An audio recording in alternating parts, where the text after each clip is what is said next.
你若无听见，伊的主人便会就会伊本身甲伊的某囝，袂离一切所回来去。迄个萝卜就较歹伊讲，主啊，着宽容我，我要拢做去。萝卜的主人就命令来放伊，搁下面伊的罪。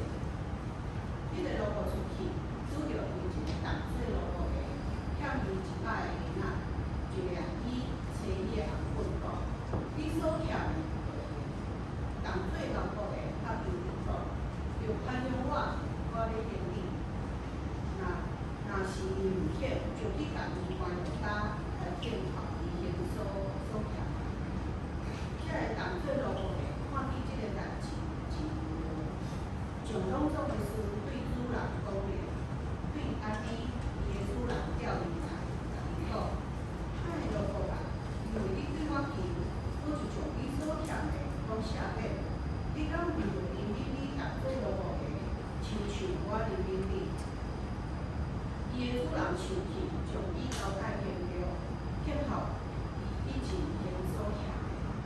安尼，恁逐人无用心赦免恁的兄弟，就我的天父也要安尼安排。